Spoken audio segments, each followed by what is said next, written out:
noite a todos. Eu sou Viviane Loz, diretora do Museu de Arte Sacra. Essa é a nossa primeira live da semana e a gente está com um projeto que é o projeto Mas em Casa, que entrega uma série de programação de live, como também de produção de conteúdo, que está indo para a internet, para o nosso canal do YouTube e daí por diante. Obrigada, Maria. Um beijo para você. Está dizendo aí que está o quê o nosso áudio? A João está entrando. Ótimo.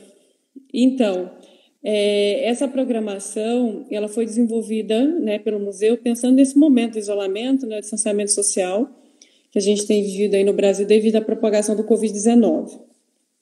O Museu de Arte Sacra é uma unidade de cultura do governo do estado de Mato Grosso e ela é uma das unidades museológicas da CECEL, que é a Secretaria de Estado de Cultura, Esporte e Lazer, e ela é administrada por termo de parceria por uma organização social que é a Ação Cultural.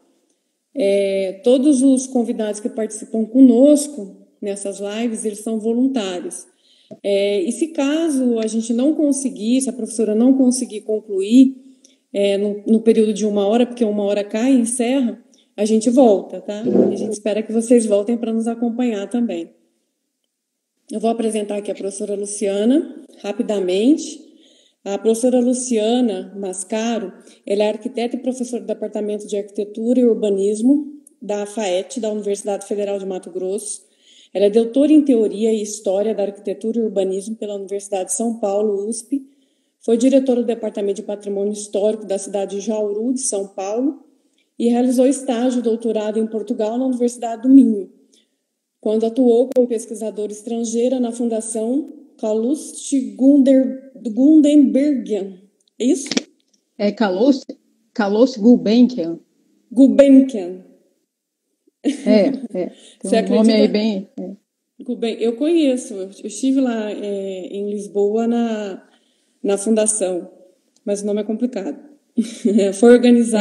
Ela foi organizadora do primeiro Congresso Nacional para a Salvaguarda do Patrimônio Cultural no Cicobi-BR e da coleção Fronteiras do Patrimônio Cultural, fruto dos artigos do Congresso. Desenvolveu projetos de pesquisa e extensão ligados aos temas de arquitetura e urbanismo no século XIX e anteriores.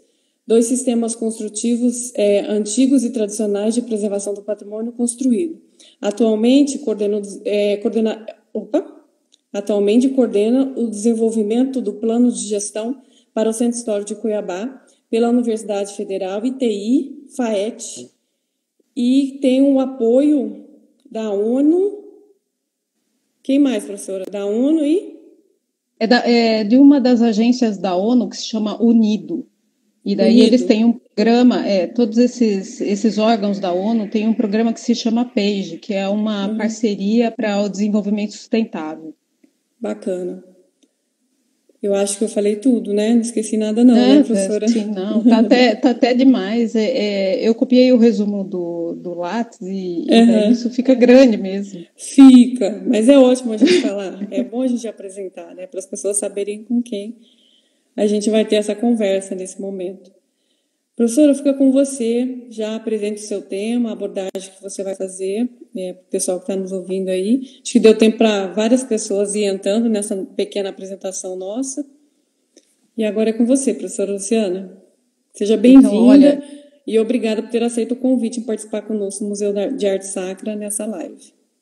Eu que agradeço, Vivi. Agradeço você, agradeço pelo convite ao museu, agradeço ao João, que me deu uma mão aí agora. Enfim, e obrigada a todo mundo que está aí, ouvir a gente um pouquinho. Bom, eu queria começar falando um pouquinho sobre coisas assim bastante simples, né, que em geral elas suscitam uma série de questões para a gente, né? Então, assim, nesse pouquinho de experiência que eu tenho, eu cheguei aqui em Cuiabá em 2013, no comecinho de 2013, quando eu vim para a Universidade Federal. De lá para cá, eu tenho sempre trabalhado com a questão da preservação do patrimônio e eu tenho um pouquinho de experiência com alguns trabalhos que a gente fez em Cáceres e agora aqui em Cuiabá, né? E o que deu para perceber é que, em geral, tem muitas dúvidas, assim, e tem muitas inquietações, até porque a questão do tombamento, a gente está falando aí de Cuiabá e de Cáceres, né? São duas cidades que têm os seus centros antigos tombados pelo IPHAN, ou seja, eles são reconhecidos em nível nacional, né? Esses centros como patrimônios, né? Interessantes a nível nacional. Então, a gente tem esses centros e como esse tombamento vem com um trabalho de inventário, uma iniciativa, a princípio, né, das pessoas do local, das pessoas das cidades e tal, mas quando isso chega no IPHAN, todo esse dossiê, esse levantamento, esse inventário, tudo isso vai ser analisado pelos técnicos e tal, e depois o IPHAN vai aprovar ou não a solicitação de tombamento, né? O que acontece é que muitas vezes, né, e no caso de Cáceres e de Cuiabá, o IPHAN reconheceu valores que talvez mesmo as pessoas não estavam alertas para isso, né? Então, essa experiência de trabalho que eu tive e tenho ainda, né, mostra que, por exemplo, existe uma dúvida não, uma inquietação grande. As pessoas se perguntam, mas por que é que existe uma área na cidade tão grande que é tombada? Por que que lá dentro a gente tem uma série de outras edificações que não são históricas, entre aspas? Depois eu vou falar um pouquinho sobre isso também, né? E por que a gente tem que preservar tudo que está lá dentro, né? Quando a gente tem o entendimento de que o tombamento é de perímetro, é de área e não é de unidade isolada. Então, essa é uma questão simples na maneira como ela é colocada, né? Mas é claro que isso depende de uma série de amadurecimentos sobre o entendimento do que é preservação da cidade, do que é um centro histórico, um centro antigo e tudo isso, que vem amadurecendo desde que a gente começou, quer dizer, que o Ocidente começou a pensar preservação de patrimônio, né? Sim. Então, o que acontece? Por que essas edificações elas não são tombadas de maneira isolada? E por que é que a gente tem que pensar no conjunto, né? Então, essa é uma questão sempre que paira. Até porque, bom, Cáceres e Cuiabá, elas têm esse centro mais antigo, mas eles são centros heterogêneos. E se a gente falar de Cáceres, eles são mais heterogêneos ainda, né? Né? Esse centro de Cáceres é mais heterogêneo ainda, porque quando a gente passeia lá, não sei se todo mundo que está aí ouvindo conhece Cáceres, a gente percebe que tem edificações mais antigas, menos antigas e até relativamente recentes, né, dentro desse perímetro. Então, por que a gente preserva tudo? Quer dizer, então vou tentar falar por que é que a gente precisa pensar no conjunto e não na edificação isolada. O que acontece, né? Lá atrás, desde o século XIX e tal, talvez antes, né, comecinho do século XIX, por aí se começou a pensar em guardar aquilo tudo que tinha valor, ou seja, a gente aqui não está falando de patrimônio histórico, nem patrimônio cultural, nem nada disso, era simplesmente uma questão de guardar as coisas que tinham valor para determinados grupos, né? Então, quer dizer, patrimônio de maneira generalizada. Acontece que, com o passar do tempo, começou-se a perceber que não tem muito sentido preservar a coisa fora do seu lugar e fora do seu contexto, porque isso atrapalha o entendimento da própria coisa, né? Atrapalha o entendimento a compreensão daquilo que ela é, daquilo que ela representa, né? Então, atrapalha o sentimento que as pessoas têm com relação às coisas, né? Então, quer dizer, se você tem uma edificação, vamos pensar aqui, por exemplo, na casa de Bem, né? Se a gente tem aquela edificação, imaginem vocês, né? Ela sozinha, ela tem um entendimento. Ela, no conjunto das edificações que são mais antigas, do centro como um todo, ela tem um outro entendimento. Imaginem vocês se ela tivesse isolada naquele lugar, né? Então, começou-se a perceber que não faz sentido preservar a coisa fora do seu lugar.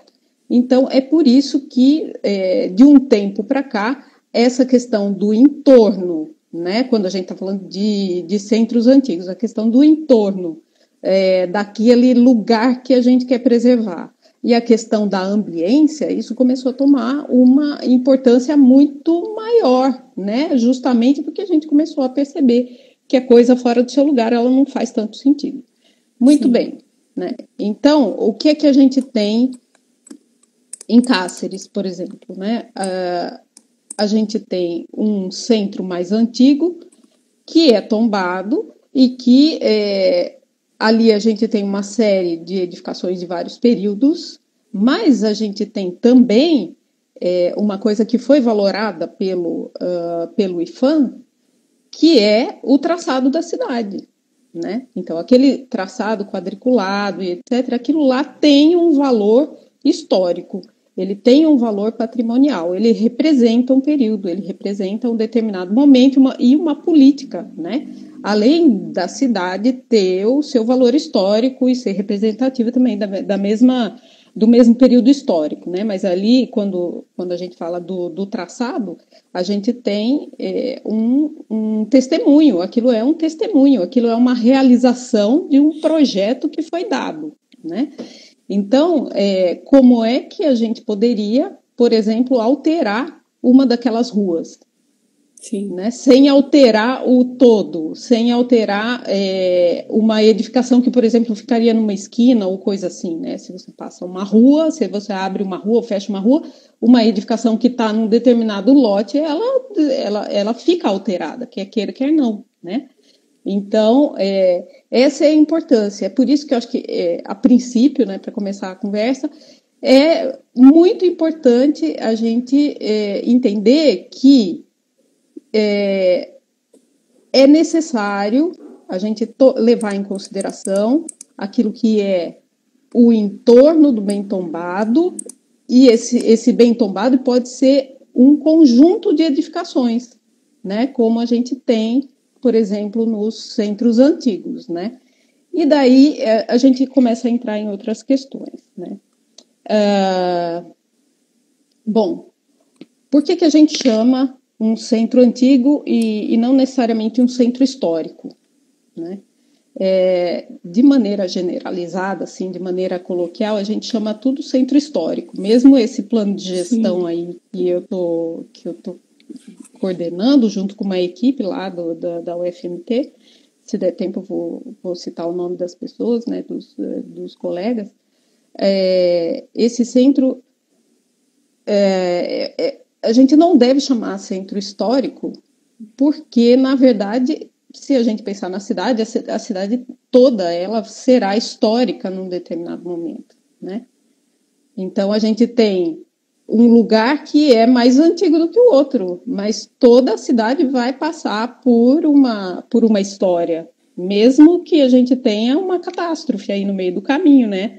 Vamos supor que caia aí um meteoro num determinado lugar de Cuiabá, ou sei lá de onde, e ali você vai ter uma cratera. Bom, isso vai fazer parte da história daquela cidade. Então, quer dizer, o histórico é muito... A gente tem que ter um certo cuidado, né, para entender o que é que isso significa. Então, a cidade... o mais correto seria a gente entender que existe a preservação, a conservação de centros antigos, né? A preservação também é uma outra questão, porque quando a gente fala em preservação, fica parecendo que a gente pretende congelar o centro. E quando a gente fala de tombamento, quando a gente fala de conservação, e mesmo quando a gente fala de preservação, a gente não está falando de congelamento. A gente está falando de conservar valores, mesmo que essa cidade precise ser dinâmica. E ela vai ser dinâmica sempre, né? Não tem como a gente congelar uma cidade, isso não é possível, isso não existe. Tudo depende da maneira como a gente lida, né? Como a gente lida com essa questão toda. Então, ok. Se a gente está pensando nos vários momentos, né, da cidade, então a gente também tem que pensar que essa cidade ela é feita de várias camadas temporais, né? A gente até faz um paralelo, né, com aquilo que se chama o palimpsesto. Não sei se todo mundo já ouviu falar, isso eu cito um pouco nas aulas, né? O palimpsesto é o quê? É uma espécie de pergaminho que era utilizado antigamente, né, lá na Idade Média e tal, e que as pessoas escreviam, né, quer dizer, os escribas, né, porque nem todo mundo era letrado, então eles escreviam, né, naquele pergaminho, e depois, como o pergaminho era raro, era necessário reutilizar, então se apagava e se escrevia por cima, e depois se apagava e se escrevia por cima, e o resultado daquilo era que você tem uma série de marcas de vários tempos, né? E é isso que a gente tem na cidade, a gente tem marcas de muitos períodos, de vários tempos, né? Então é por isso que também o entendimento de que o tombamento ele congela, ele é completamente equivocado, né? O tombamento não congela, o tombamento ele pretende conservar as marcas de vários períodos, né, pelos quais a cidade passou. E aonde isso acontece, aonde a gente tem mais camadas, normalmente é no centro mais antigo, né? E claro que tudo isso está relacionado à memória, tudo isso está relacionado às vivências que as pessoas têm nos lugares, né? Não faz sentido também, isso também é uma ideia talvez equivocada, de que existe a conservação só do patrimônio construído. Isso não é assim que funciona. O que eu costumo dizer, aí tem alguns alunos que eu estou vendo entrando aí, né, e eles sabem disso, né? O que eu costumo dizer é que a gente determina, né, a gente elabora determinadas categorias de patrimônio para poder facilitar o entendimento das coisas para a gente, né, para a gente poder estudar, né, para a gente poder entender. Mas, na verdade, o objeto, né, o artefato que é construído pelo ser humano, ele não tem facetas determinadas, né? Se a gente está falando de patrimônio construído, a gente está falando de um patrimônio que tem vários aspectos. Ele é construído, mas ele não faz sentido se ele não tiver um uso e principalmente se ele não tiver um significado para as pessoas, né? Então, daí a gente entra numa outra questão também, né?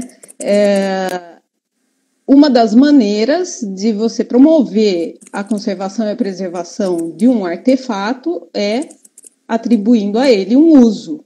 E quando a gente fala de uso, a gente fala de vocação dos artefatos, né? Bom, mas eu queria voltar aqui a uma outra questão. Quando a gente fala que existe numa cidade um centro antigo e que esse centro antigo merece conservação, pensando que a cidade toda ela é histórica, como é que a gente articula essa conservação? Isso é um pensamento também que vem lá desde o finalzinho do século XIX, né, que a gente está trabalhando com ele e está amadurecendo essa questão. Isso nos impõe um entendimento que é o seguinte: não dá para a gente trabalhar a preservação de centros históricos, né, ou conservação de centros históricos, se a gente não pensar a preservação do patrimônio. Isso é simplesmente impossível, porque não dá para a gente passar naquele entorno, né, naquele perímetro, um muro e dizer daqui para dentro é histórico, daqui para dentro é conservado, não pode mudar, e o resto da cidade caminha naturalmente como se ela fosse apartada do centro. Isso Sim. É impossível e seria um equívoco, né? Então, essa questão é a questão, essa referência eu sempre passo para os alunos também, né? O Giovannone vem falando disso já desde há muito tempo. Então, o que a gente precisa? A gente precisa de um planejamento da cidade que leve em consideração o seu centro antigo, né, quando ele existe, às vezes ele não existe, já foi muito danificado, enfim, né?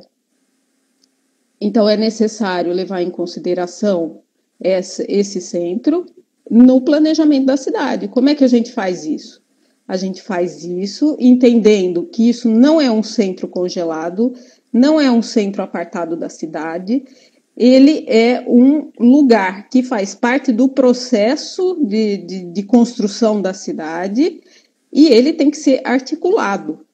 E daí a gente tem que entender qual é a vocação desse centro, né? Esse centro, em geral, ele carrega características materiais, né, que elas são muito próprias dos períodos, né, nos quais essa cidade começou a ser construída. Então, se a gente pensar aqui em Cuiabá, qual é a característica desse centro, né? Aqui em Cuiabá a gente tem uma situação um pouco diferente da de Cáceres, então a gente tem um relevo, e daí quando a gente fala também, né, de conservação de conjuntos históricos, né, de cidades antigos, a gente fala de uma série de características, a gente fala de relevo, a gente fala de paisagem, a gente fala de cursos d'água, de vegetação, tudo isso, né? Bom, então o que a gente tem aqui em Cuiabá? Aqui é um pouquinho diferente, a gente tem um relevo que é um pouquinho mais acidentado, né? E a gente tem uma paisagem específica, até porque a gente tem o Morro da Luz, né? A gente tem o Morro da Luz, que é um elemento marcante na paisagem, ele faz parte desse conjunto expandido, né? Se eu estou no centro, eu consigo visualizar, se eu estou ali naquele centro que é tombado e reconhecido pelo IPHAN, né? Mesmo que eu não veja o limite do perímetro do tombamento, né? Esse morro faz parte, né? Assim como a igreja faz parte, né? A igreja do Rosário e tal. Então, enfim, quando a gente olha, voltando lá para a questão do planejamento, quando a gente olha para esse centro de Cuiabá, a gente tem que entender que, ele tem que ser articulado com o resto da cidade e ele tem determinadas características, né? Qual é uma das principais características desse centro? Ele tem ruas curvas, né? E ele tem ruas muito estreitas. Algumas das ruas são muito estreitas, né? Elas foram feitas dessa maneira. E ele tem calçadas estreitas também, né? Foi construído dessa maneira. E daí, quando a gente pensa na cidade, nós que estamos aqui no presente, né, a gente olha para esse centro e pensa assim, pô, mas isso tem que ser modificado, porque isso não serve mais ao nosso tipo de vida e tal. Eu diria que nesse raciocínio tem um equívoco também, né? Por quê? Porque, na verdade, nós devemos nos adaptar, né? Nem todo tipo de uso ele pode ser colocado nesse tipo de centro, né? Por quê? Porque esse tipo de centro tem uma vocação de uso. Não dá para colocar lá uma loja muito grande, né? Uma loja tipo, sei lá, um Extra, uma coisa assim, uma grande superfície, como é chamada, né? Uma loja gigantesca. Os grandes empreendimentos, em geral, eles não cabem nos centros antigos pela própria característica do centro antigo, porque esses centros têm outro tipo de vocação, né? Simplesmente isso. Cabe a nós, né, que estamos lidando com essa herança, né, que é importante para nosso entendimento até daquilo que a gente é. Cabe a nós ter um pouco de inteligência e entender que tipo de uso dá para fazer daquele centro. E um dos tipos de uso principais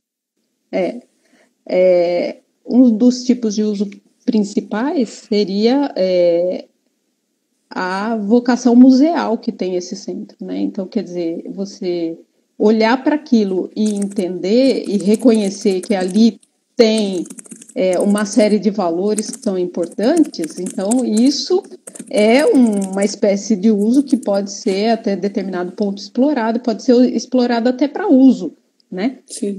Agora, lembrando que o uso, ele não vem antes, a importância do uso não vem antes da importância da conservação, né? Então, é necessário articular tudo isso. Agora, daí a dizer que o centro, né, ele é congelado, ele não é congelado. Ele é, assim, o que acontece é que, em geral, a gente não sabe lidar com ele, né? Então, diga. É mais para uma questão da adequação dos novos usos, né? Essa questão para os novos usos, sem for... Não, primeiro eu tenho que elogiar, estou tendo uma aula, né? Porque eu estou aqui digitando, estou anotando tudo que você está falando, tá? Fica à vontade. Estou anotando. Então, assim, essa adequação dos novos usos é o grande gargalo, né? Se você não pensar em tudo isso que você mencionou, né? Você vai cometer erros gigantescos, né? Se não pensar na vocação desse centro antigo, se não pensar de como utilizar nesse sentido desse potencial, né? E até essa vocação Exato. museal, né? Que Sim. olhando é uma delas, agora, né? É uma delas, né? É uma delas. E perfeita essa sua análise, assim, em torno dessas suas colocações. E para mim também uma nova nomenclatura, né? Que é o centro antigo, né? Essa questão do centro histórico, a gente tem isso tão enraizado, mas se você for entender toda a sua conceitualização no início, algo assim... Eu não diria que é errado você chamar. Não, mas assim, não digo que é errado, né? Coloquialmente a gente chama de centro antigo, eu também, de centro histórico, eu também chamo, até o nosso projeto se chama centro histórico, ok. Mas é importante entender o porquê das coisas, né? A nomenclatura, quais são os significados. Então, mas daí você está falando, né, dos novos usos, o que usos a gente tem. Tem que adequar e tal, né, a uma determinada condição física, né, construída. Sim. Mas aí até diria que a gente não precisa ir muito longe, né, é muito complicado. Por exemplo, a habitação é um uso ancestral, né, e que é possível trazer para o centro, né, ou próximo do centro, porque, bom, a gente sabe que, por exemplo, aqui... a gente tem os casarões, né? Os casarões, às vezes, eles são muito grandes, eles eram construídos para famílias muito grandes, né? Hoje em dia, as famílias são menores, sim, mas não significa que a gente também não consiga adaptar. É possível adaptar. Daí, bom, então a gente já falou um pouquinho dessa questão do planejamento, né? Do centro e tal, então eu queria passar para outras questões que estão ligadas, né? O Maurício está falando aqui para mim, tem a situação de Paraty como exemplo. Sim. Paraty também, né? Paraty já é um centro conservado que relativamente não, ele deu certo, né? Segundo determinados pontos de vista, mas vamos falar agora dos problemas, né? Enfim. Então a gente falou por que é importante preservar o conjunto, por que é importante a gente ter essa articulação e por que não é possível fazer conservação de centros antigos sem pensar no planejamento urbano. Não dá. Bom, daí começa o problema, né? Quando a gente fala de planejamento urbano, a gente está falando de uma responsabilidade que é da prefeitura. Segundo a nossa Constituição, segundo o Estatuto da Cidade, né, a gente sabe que o responsável pelo planejamento urbano é a prefeitura. Bom, aí a gente tem uma série de problemas. O que acontece? Quando a gente olha para o centro de Cuiabá, principalmente, né, Cáceres é outro caso, mas quando a gente olha para o centro de Cuiabá, ou a gente olha para os centros de outras cidades grandes, né, e que tem um centro antigo a ser preservado, tem um centro, sim, uma herança histórica importante, a gente rapidamente associa o problema da degradação à questão do tombamento. Fica parecendo que o problema do centro ele é devido ao tombamento, né? Porque se tombou, se congelou, não pode mais, não podemos mais, como é que é engraçado, né? Tem alguns termos que a gente vê. Não é isso, não, é assim que eu já escutei e que é uma falácia mesmo, né? Sim. Tá equivocado, está errado, né? E às vezes são utilizados de propósito, enfim. O que acontece? Nesses centros, quando a gente começa a pensar nesse problema, né? Então, o problema de Cuiabá e das grandes cidades. É muito fácil associar a questão do tombamento, mas, em hipótese nenhuma, a questão da degradação dos centros antigos ela é devida ao tombamento. Ela é devida a um histórico de décadas, em geral, de falta de planejamento urbano, né? Cáceres, eu digo que é um pouco diferente, porque não entrou nesse processo de degradação tão grande. O que acontece em Cáceres é que as pessoas ainda moram lá, né? Aquilo é ainda bastante dinâmico, e Cáceres chega a ter não sei se com essa crise agora, se continua da mesma maneira, mas chega a ter um cinema numa praça, né? O que é uma coisa muito rara hoje em dia, né? Sim. Enfim. Então, aqui em Cuiabá, a gente já tem um processo de degradação que é muito mais acentuado, né? Como todo mundo sabe. O que acontece? Cuiabá, esse centro, ele começou a ser, por um lado, preservado e, por outro lado, começou a entrar em desuso, vamos dizer assim, desde que a gente teve as intervenções urbanas, né? Desde a década de 40, um pouquinho depois, né? A gente tem a abertura da Getúlio Vargas, depois a gente tem a Avenida Historiador Rubens de Mendonça, e depois a gente tem algumas artérias mais importantes, que, por um lado, ajudaram a preservar, porque toda aquela questão dos prédios administrativos foram levados lá para o CPA, né? Sim. Mas, por outro lado, também a gente tem a saída assim, muito acentuada das pessoas do centro, né? As pessoas não estão mais no centro. Então, ou elas vão trabalhar lá para longe, ou elas vão morar para longe, né? O que aconteceu é que, em conjunto com essa modernização muito acelerada da cidade, as habitações foram jogadas para longe, né? As habitações sociais, os condomínios, até hoje, né, a gente sabe que eles são jogados lá para fora, né, em outras regiões que são fora do centro. Então, o que isso acarretou?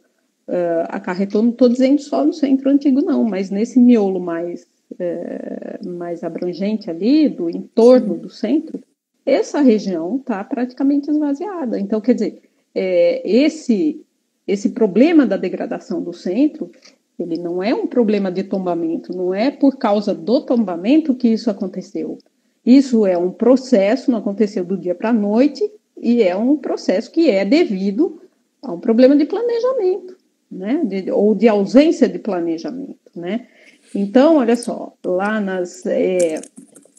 e outra coisa também, né? A questão dos comércios, né? A gente sabe que, olha só, estou falando de Cáceres, né?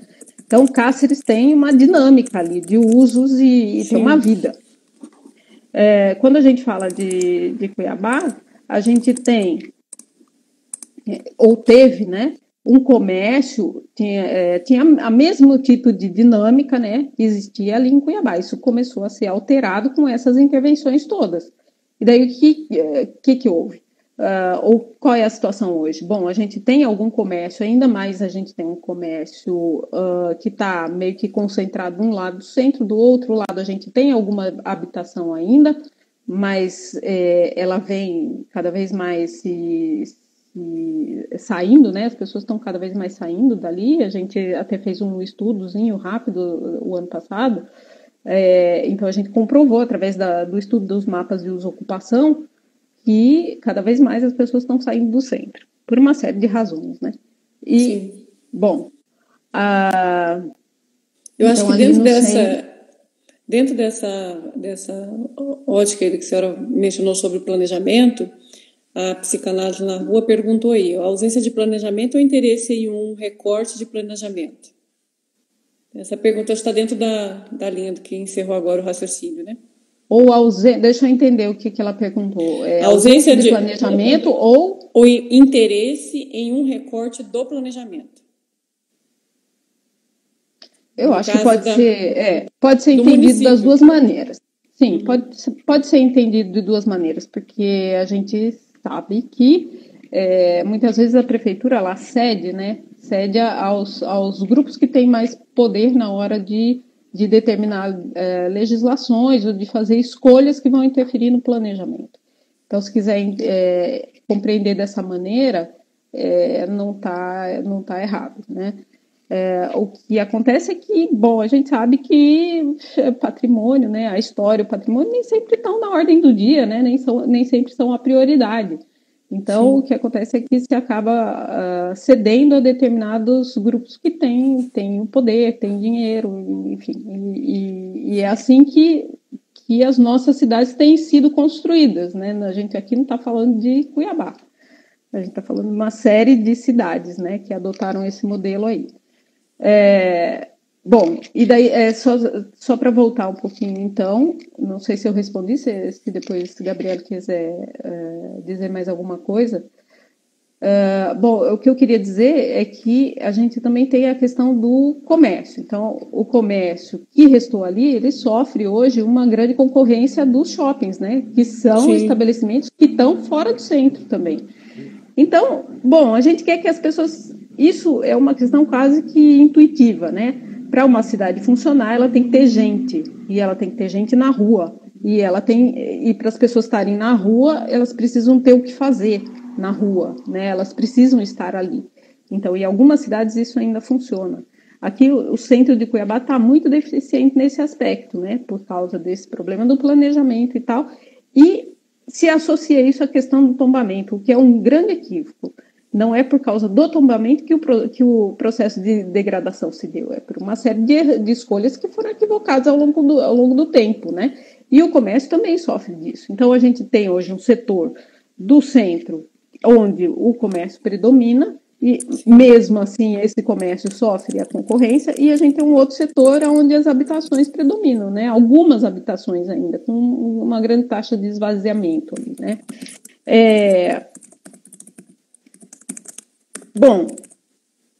Tudo isso está envolvido aí com a questão do planejamento e tal. Então, assim, é uma questão complexa que não dá para resumir em 2 ou 3 palavras a questão do planejamento não, da conservação dos centros.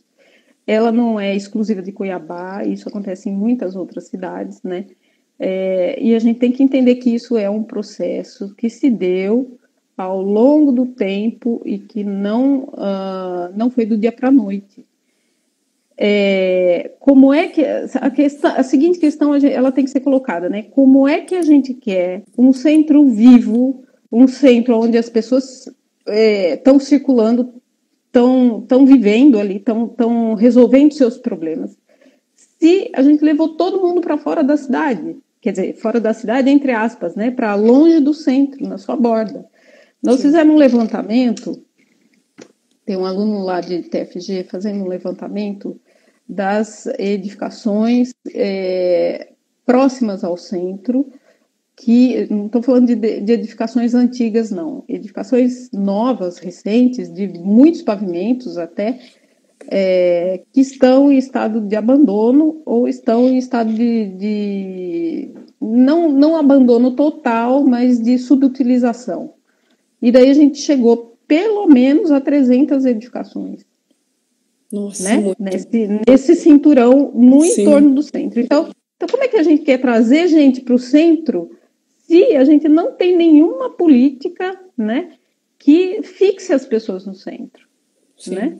Isso é muito complicado, né? Então, tudo isso tinha que ser articulado, tinha que ser pensado junto, tem que ser pensado nos 3 níveis, inclusive, né? Se a prefeitura é responsável pelo planejamento da cidade, a gente tem que o Estado e aí eu vou dizer o IPHAN, né? Mas o federal, todos eles têm responsabilidade na preservação e na conservação do patrimônio, E tudo isso deveria ser, todos os entes, né, os 3 entes aí deveriam agir de maneira articulada, né, inclusive com auxílio da universidade ou das outras instituições e tal, deveriam agir de maneira articulada para conseguir alcançar uma preservação efetiva e conseguir alcançar, trazer as pessoas de volta para o centro, né.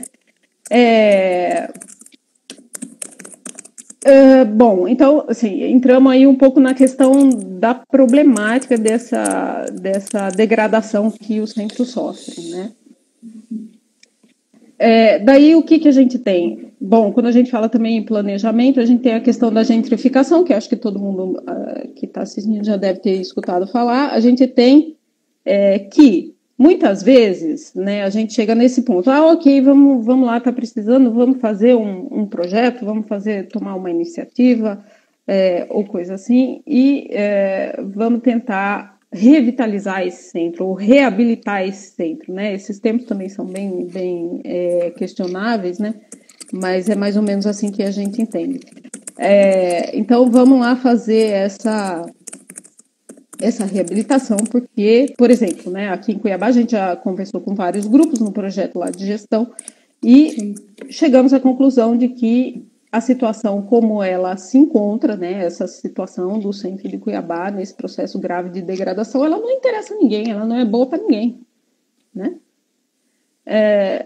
Mas qualquer tipo de intervenção nesse centro, nesse momento, ou em qualquer outro centro que esteja sofrendo, passando por esse tipo de problema, ela deve levar em consideração os vários aspectos para que a questão da gentrificação seja minimizada ao máximo possível.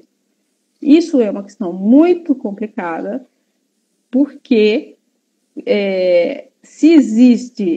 bom, nós estamos num processo de degradação. Significa que tudo aquilo ali está em processo de desvalorização. Sim. Se existe qualquer intervenção, essa intervenção tem o poder de revalorizar, né? E daí a gente está falando financeiramente. Se existe um poder de revalorização, significa que muitas pessoas não conseguem permanecer no local porque não vão ter poder aquisitivo para isso, né? E sim, essa gentrificação ela pode ser muito acentuada e violenta, ou ela pode ser minimizada, né? Ela pode ser levada, em todo caso, ela pode ser levada em consideração em qualquer tipo de intervenção que se venha a fazer, né? Não só em Cuiabá, em qualquer lugar, não interessa, né? Daí, de novo, né? Vou aqui lembrar a Gabriela que mencionou, depende das intenções que estão por trás. Intenções. E é sempre, sempre, sempre uma negociação. Não tem como. É sempre uma negociação. E quem acaba levando vantagem na negociação são, em geral, os grupos que têm mais poder, né? É assim que as coisas vêm acontecendo no Brasil, infelizmente, né? Então, aí a gente tem questões bem espinhosas, né? Vamos colocar dessa forma. Enfim, e daí, não sei, Vivi, já falei assim um pouco sobre tudo e sobre nada, não sei se é mais interessante a gente já abrir, porque aí eu já vou colocando a questão aqui do plano de gestão, não sei, como vocês quiserem. Eu acho que você poderia já ir para a parte da conclusão, que é nessa parte do plano de gestão, né? Porque nós estamos aqui chegando às 8h22. Às 8h35 a gente cai. Já vai dar uma hora? Daqui a pouco dá uma hora. Nós entramos, era 7h32, acho que foi isso, que é a hora que a gente entrou. Então vai dar uma hora. Se você não conseguir concluir, a gente volta. A gente volta e você faz a conclusão, tá? Tá, ok. Vou tentar ser breve. Porque você tem uma parte ainda para entrar, né? Que nessa parte do plano gestor. Tem uma pergunta aqui do Jeff que ele faz assim: que estímulo seria interessante para a gente já encerrar essa parte, né? Que estímulo seria interessante para os proprietários do centro histórico, como o Monumenta fez, né? Então, olha, o estímulo, eu não sei se ele está falando exatamente sobre financiamento. Então, assim, os financiamentos dependem também das políticas públicas, né? Às vezes aparece uma política como aquilo que foi feito por exemplo, para o programa Monumenta, né? Então, o programa Monumenta tinha financiamento para o privado, então aparece, né? Aparece, às vezes, aparecem financiamentos aí. Outra coisa, eu acho que um incentivo poderia ser uma política decente de desconto do IPTU. Não vai resolver todos os problemas, mas é uma possibilidade.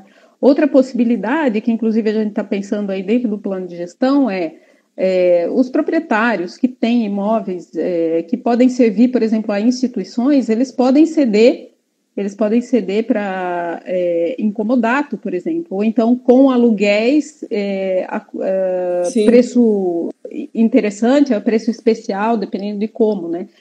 Para essas instituições que estão interessadas. Então, assim, tem algumas possibilidades.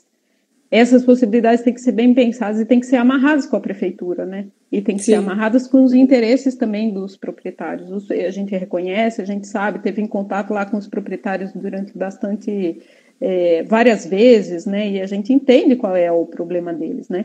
E, assim, é muito espinhoso também, porque poderia haver, dentro do planejamento das cidades, a utilização de ferramentas que já estão previstas na legislação e que poderiam auxiliar ou mitigar a carga que de certa maneira, para o proprietário ter um imóvel que está dentro da área de tombamento. Né? Isso também está disponível lá nas legislações. O problema é que a gente não lança mão das legislações. Né? A mesma coisa também, vamos supor, tem os termos de reajuste de conduta, que é pelo Ministério Público, né? Que a prefeitura poderia estabelecer convênios com o próprio Ministério Público e as empresas que foram multadas com multas ambientais, enfim, essa questão toda, às vezes tem multas gigantescas, valores significativos, né? Essas empresas, ao invés de pagar essas multas, elas pagam o processo para a prefeitura, né? Deposita esse recurso na conta específica onde vai lidar com algum tipo de restauração ou revitalização nesse sentido no centro histórico, né? Então também é uma possibilidade. Vocês estão vendo isso? Porque assim, eu participei de uma audiência pública no Ministério e foi colocada essa questão. Só que assim, há um grupo de empresários que tem um interesse em fazer um processo de colocação de um bondinho, que eu acho que não é isso que o centro histórico está precisando nesse momento, né? E aí eles levaram essa colocação dos proprietários que são privados, né? De imóveis privados, que seria algo a ser feito, né? Com um TAC, né? De reajustamento de conduta. Uhum. Mas eu acho que vocês, devido a esses levantamentos, também dá para se indicar, né? Indicar o que esse planejamento, né? Vai indicar o que se deve ser, de certa forma, investido para tanto o município, ou tanto para esses TACs, né? Ter um indicador mais preciso para isso e não de que vá de interesses de grupo A, B, C e D, como a senhora mencionou aí, também os interesses políticos dos próprios proprietários, né? Privados e daí por diante. Mas algo que contemple isso num todo, né? De reutilização e readequação que traga benefícios a todos, né? Não só determinados grupos. E isso é uma das coisas assim que na sua fala eu achei extremamente pertinente, né? A gente fica até meio com dedos, né? De tocar em algumas coisas, porque é bem delicado, né? Enfim, a gente tem uma série de possibilidades, né? Tem outras possibilidades também, por exemplo, não se chama mais Fomento MT, né? Desenvolve Mato Grosso, acho que é isso, né? Então, são linhas de financiamento, microfinanciamento para alguns empresários, microempresários lá no centro. Do MT Fomento, né? MT Fomento, já não sei exatamente como é que se chama. É o nosso então, existe desenvolvimento econômico do Estado, é o MT Fomento. Pronto, então é isso. Uhum. Então, dependendo da taxa de juros, né, poderia haver uma taxa de juros especial para essa região, né? Principalmente agora que a gente está com essa crise, os comerciantes lá, né, os empreendedores, eles estão realmente em grandes apuros, né? Então, vai ter que haver algum tipo de auxílio para todo mundo. Então, por exemplo, pelo banco, né, do Estado, pode haver alguma coisa especial, linhas especiais para essas pessoas que estão lá no centro, né, sejam proprietários, sejam locatários, seja o que for, não importa. Outra coisa, né, que pode auxiliar, não sei e aí a gente não está falando de dinheiro, quer dizer, indiretamente sim, mas por exemplo, a gente tentar acessar nos cartórios, né, qual é o problema quanto ao custo da regularização da documentação, porque também ali a gente tem um problema até de regularização fundiária, né, isso tem que ser um projeto também da prefeitura, né, para regularizar, porque às vezes a coisa toma tal proporção que fica inviável, né, pagar toda esse inventário, fica inviável encontrar os responsáveis pelo imóvel, e daí o imóvel entra em degradação completa, porque ninguém responde por ele, né? É o caso da gráfica Pepe, né? Por exemplo, a gráfica Pepe, exatamente. Que tá em espólio, né? Então, está em espólio, mas será que está em espólio? Assim, esse processo está sendo feito, esse processo de inventário está sendo feito, nem isso a gente sabe, né? Quer dizer, não que a gente deva saber, mas essa é uma situação recorrente lá no centro e que tem muita interferência para a preservação do conjunto, né? Sim. Porque todas elas acabam, ou em maior grau ou menor grau, entrando nesse problema aí. Então, também é preciso tocar nesse assunto. O plano de gestão, o que ele é para o Centro Histórico de Cuiabá, né? Bom, a gente tentou adaptar isso ao Centro Histórico. O que acontece é que o governo do estado tem uma parceria, tem um contrato, na verdade, com a ONU, né? E a ONU tem várias agências. Sim. E essas agências têm um programa que se chama PAGE, né, que é uma parceria que visa fomentar os empregos sustentáveis nas cidades, né? Uhum. Então, o governo do estado tem essa parceria e conseguiu trazer a PAGE aqui para Mato Grosso, né? Inclusive bacana. Parece que é uma das primeiras parcerias que a PAGE faz com governos de estado, porque em geral ele faz com países, né? Então, eles conseguiram trazer para cá. E daí, o foco principal é a gente conseguir mudar a realidade do centro a partir da questão econômica, né? Ou seja, focar nos empregos, né? Qual é o tipo de emprego que aquele centro pode gerar.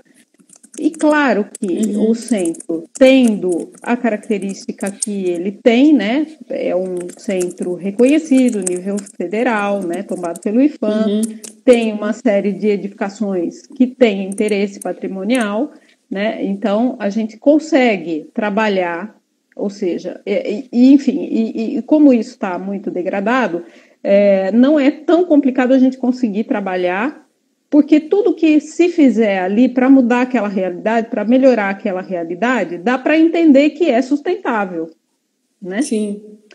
Então, acontece que esse projeto, ele tem esse foco, mas indiretamente ele vai tratar, ou diretamente, né, se a gente quiser, ele vai tratar da conservação do patrimônio construído. E não só, né? Porque é aquilo, né? A gente não está falando só do patrimônio construído, a gente está falando das pessoas. Então, a gente precisa lidar e precisa considerar as pessoas que estão ali também. Então, toda a cadeia, por exemplo, que está envolvida no turismo, ela pode se beneficiar do projeto. Toda a cadeia que está envolvida com a construção civil, principalmente, né? As pessoas que ainda têm o conhecimento de como se constrói naquele sistema antigo, né, naquele sistema construtivo antigo, também pode se beneficiar. Toda a cadeia que está relacionada, e aí é mais complicado, né? Quer dizer, a gente nem pode falar de cadeia, mas todas as pessoas que vivem ali, né? Por exemplo, a gente tem que considerar que existe uma série de pessoas que estão vivendo na rua e estão vivendo ali no centro. Sim. Essas pessoas são pessoas e elas precisam ter atividades econômicas, né? Elas precisam disso. Nós já conversamos também com com a Gabriela, conversamos com outras pessoas que têm relação com essas pessoas, Então, uma das atividades econômicas, por exemplo, que podiam se adequar ao modo de vida dessas pessoas é, por exemplo, a separação do lixo, que é uma coisa que o centro precisa, né? Então, aí também, né, além de ser sustentável, esse projeto ele tem uma intenção de ser inclusivo, né? Então, Sim. melhorar. A ONU sempre trabalha com essas ODS, como eles dizem, né? Que são essas todos esses requisitos, né? Então, os requisitos são melhorar as condições de vida das pessoas, né? Do ponto de vista da Sim. educação, do perigo, das drogas, não importa, né? Então, a gente tem que trazer essas pessoas para dentro de uma vida mais que seja mais aceitável, né? Que seja mais digna, né? Uhum. Exatamente. Então, enfim. Então, todo mundo que está, de alguma forma, relacionado, direto ou indiretamente, com o centro, poderia se beneficiar do projeto, se esse projeto servir para elaborar políticas públicas. Esse projeto, no fundo, ele é uma compilação de dados, de questões e de análises de dados, né, que vão indicar para como é que o gestor público, né, como é que o poder público pode agir no sentido de melhorar aquela realidade. Mas também não depende só do plano, né, porque se o plano ficar na gaveta, ele não serve para nada, né? Justamente. Bom, o que acontece é que agora nós estamos em maio, né, e a gente já deveria estar no final desse projeto. Com o problema do vírus, né, isso tudo foi atrasado, e o que acontece é que, de novo, a realidade mudou, né? Nós fizemos uma série de levantamentos do ponto de vista socioeconômico. Econômico.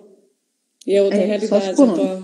Uhum. E é outra realidade. Enfim, mas só para voltar no projeto, né? Então, para esse projeto, o que a gente tem? Nós temos alguns professores da arquitetura trabalhando, né? Nós temos um professor da engenharia, porque ele está desenvolvendo uma base georreferenciada para a gente jogar os vários dados que estão sendo coletados, né? E, inclusive, gerar maneiras de acessar essa base. Ela não está pronta ainda, mas maneiras para acesso, né, mas que sejam otimizadas, para que as pessoas que têm determinadas necessidades consigam encontrar respostas para suas necessidades dentro dessa base. Então, isso é um dos produtos que a gente está propondo. E nós temos também a participação de uma professora da economia. Então, somos 6 ou 7 professores, né? E uma professora da economia, mais um aluno da economia, porque é óbvio que a gente não consegue tocar esse projeto sem a questão econômica, sem abordar a questão econômica. Então, a gente tem o apoio deles também. Enfim, então é um projeto multidisciplinar e ele é abrangente. E ele depende da aceitação ou não. E ele vai depender, a partir desse momento, também da nossa capacidade de nos adequar a essa realidade que está aí agora, né? Então, se por um lado a gente tem uma situação muito complicada agora, né? Tem muita gente que deve ter entrado em falência, né? Deve ter feito falência lá no centro. Já era uma situação complicada. Agora, então, eu imagino que ela deve estar ainda pior, né? Estamos tentando aplicar uns questionários para saber qual é a taxa de fechamento de empresas ou de comércio, serviços e tal. E vamos tentar trabalhar com isso. Por outro lado, pode significar uma oportunidade, né? Pode significar que muito espaço vai se abrir, né? A gente pode tentar direcionar. E eu suponho que tanto o Estado quanto a Prefeitura vão precisar, né, desse trabalho para poder ajudar, auxiliar aí nesse futuro próximo, né, que é aí com esse problema do vírus. Então, em resumo, esse projeto é isso. Não quero me alongar muito, seria talvez mais interessante se alguém tiver alguma questão, eu vou respondendo em função, explicando em função. Né? Pessoal, vamos partir para a parte das perguntas. Quem entrou novamente, se tiver algum questionamento, né, alguma pergunta, para a gente poder já concluir aqui com a professora. Eu acho que ele foi bem detalhado, professora, todas as etapas de como estão sendo feitas. Alguma pergunta, pessoal? Eu acho que não. Acho que não. Não. Tá, sem problema. Então, você quer fazer uma consideração final para a gente poder concluir? Antes disso, eu vou te agradecer, né? Agradecer ao Museu de Arte Sacra, agradeço a participação, aceito o convite. Ó, surgiu uma pergunta.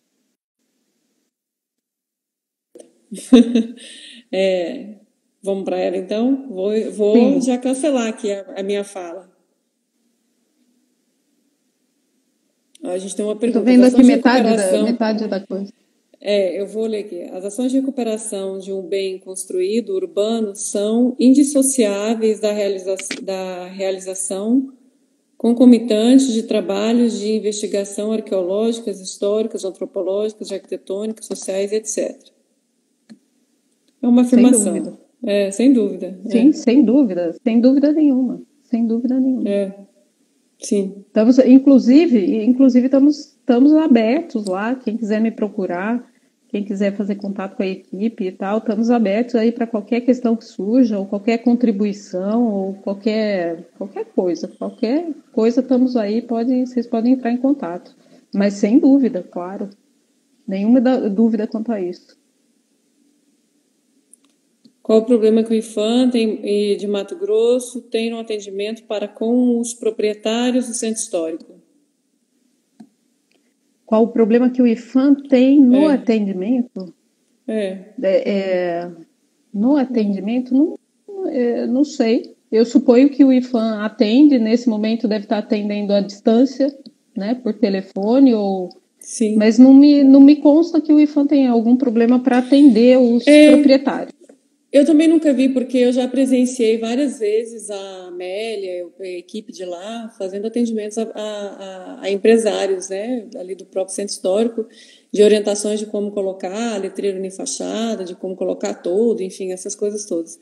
Então, eu já presenciei vários momentos. Então, assim, inclusive quando eu cheguei, eu entrei na fila, porque tinha 2 proprietários de imóveis que iam falar com ela, eu fiquei atrás deles, né, para ser atendido. Não tem da ordem de chegada, né?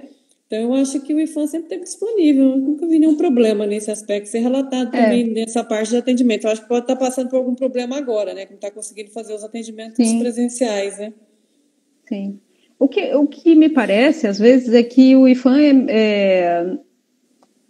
a gente não tem um entendimento muito aprofundado de qual é o papel do IPHAN, de como é que o IPHAN atua, quais são as competências e tal, né? Isso também já apareceu, né? Assim, com a questão do tombamento, né? Quando vem o tombamento, as pessoas imaginam que vem dinheiro junto, né? E que o IPHAN é o responsável por atribuir dinheiro às pessoas, mas não é assim que funciona. Não né? É bem assim, né? Não. Até porque tem uma complicação grande, né? A gente pode passar recurso público para o privado, né? E é por isso que tudo que venha a ser feito, ou que alguma vez foi feito, tem que ser via financiamento, né? Financiamento para linhas especiais, para os proprietários privados, específicas para os proprietários privados, né? Então, não sei. É que acho que a pessoa, não sei quem foi que perguntou, mas a pessoa não foi muito específica, eu não sei. Acho que concluímos aqui que eles não gostam de ser restringidos, querem fazer o que bem entende. E aí o IPHAN é quem barra tudo, é o chato da história. Também tem isso, né, Maria? Maria Bárbara escreveu isso. Então, esse é um dos papéis do IPHAN, né? É ser o fiscal, é ser aquele que vai dizer não pode, e é por isso que, claro, pode, né, acaba levando o que pode e o que não pode. O que não pode. E acaba levando o papel de chato. Justamente. Então tá, eu acho que é isso, pessoal. Mais alguma pergunta? Nós vamos encerrar aqui. Agradecer à professora por participar conosco, tanto no primeiro e segundo momento. Pedir desculpa a todos vocês por a gente ter entrado atrasado e ter tido alguns probleminhas técnicos, mas isso acontece. E agradecer, né? Agradecer a nossa convidada por ter compartilhado conosco aí seu conhecimento, ter dado essa aula maravilhosa para todos nós, né? Eu estou aqui cheia de anotações, viu? Bom. Porque eu fui anotando. Tá bom, gente, olha. Estou à disposição, quem quiser entrar em contato, eu agradeço de novo o convite, todo mundo que estava por aí até agora, né? E me desculpo de novo, né? Porque acho que não sei o que foi que houve com o meu aparelho aqui. Sim. Tá bom? Ok, então. Mas acontece. Pessoal, siga o museu nas redes sociais, nos acompanhe aí. As nossas lives, elas ficam no Store 24 horas. Então, se você perdeu alguma coisa do primeiro momento, já está disponível. Essa aqui a gente vai disponibilizar lá. E também nós estamos colocando no YouTube, no nosso canal do YouTube, vai a live inteira, tá? Para quem quiser também poder assistir. E a gente está produzindo aí conteúdo que está indo para as mídias sociais, que é o Você Sabia, que conta a história do nosso acervo, né? Fala um pouco da história do espaço ali do Museu de Arte Sacra em todos os aspectos múltiplos, né? Que ele trabalha ali. E logo, logo vocês vão ver um com a professora Luciana, tá? A professora Luciana participou de um Você Sabia Nossa, a gente está trabalhando em edição nele aí. Logo, logo vocês vão poder acompanhar. A gente está com agora no ar aí, que é sobre a Santa Rosa de Lima, que é uma imagem do século XVII, que veio junto com os bandeirantes, né? A gente conta um pouquinho da história dela, um pouco de descrições iconográficas, que é uma peça do nosso acervo. Aí vocês podem conferir também essas pílulas, né, que são pequenos vídeos, né, mas que passam informações bem significativas. Pessoal, muito obrigada. Muito bem. Boa noite. Amanhã a gente continua a nossa programação de live. Nós vamos ter live na sexta, no sábado e no domingo a gente tem duas. Uma com a professora Jocenaide e uma com o professor Jesus, né? A professora Jocenaide é da REMP, o professor Jesus é de Alta Floresta, que vai falar conosco sobre a experiência, né, de uma ação educativa no museu lá. E aí, no decorrer dessa semana, nós temos mais lives também. Acompanhem aí, participem conosco, divulguem também, né, dê likes lá nas nossas postagens, que isso vai ajudando todo o processo de engajamento. Professora, boa noite, muito obrigada. Boa noite, obrigada.